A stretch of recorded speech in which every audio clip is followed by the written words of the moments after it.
ஒரே ஒரு எக்ஸாமுக்காக 1000 தடவை அலையிறேன் அப்படின்ற மாதிரி தான் இருந்துச்சு. ஸோ ஃபைனல் செமஸ்டரோட ஒரே ஒரு பேப்பர் மட்டும் பேலன்ஸ் இருந்தது. ஸோ அதை எழுதுறதுக்காக தான் காலேஜ்க்கு வந்திருந்தோம். ஸோ எக்ஸாம் முடிச்சதுமே ஓகே பஜார் போகலாம் அப்படின்னு சொல்லிட்டு 2 பேருமே கிளம்பிட்டோம். மார்னிங்லேருந்து எம்டி ஸ்டொமக்காக இருக்கிறதுனால ஏதாவது சாப்பிட்லாம் அப்படின்னு சொல்லிட்டு நம்ம மைக்கேல்ஸ்க்கு ஆப்போசிட்டில் இருக்க திருச்சி தீனி கடைக்கு தான் வந்திருந்தோம். So one fresh juice and வந்துட்டு நம்ம மோமோஸ், சிக்கன் பாப்கார்ன் இதெல்லாம் தான் வாங்கியிருந்தோம். மஸ்ட்டு ட்ரைனே சொல்லுவேன் அந்த சிக்கன் பாப்கார்ன் செம்மையாக இருக்கும்.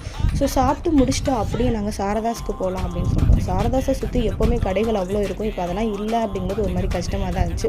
உள்ளே போகும்போது பார்த்திங்க அப்படின்னா செம்ம ஜாலியாக தான் உள்ளே போகணும்.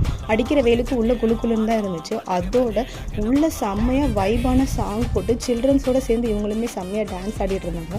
ஷாப்பிங் பண்ண வந்தவங்க எல்லாருமே ஷாப்பிங்கை முடிச்சுட்டு அங்கேயே தான் நின்றுட்டு இருந்தாங்க. ஏன்னா சில்ட்ரன்ஸ் எல்லாருமே அந்தளவுக்கு பர்ஃபார்மன்ஸ் பண்ணிட்டு இருந்தாங்க.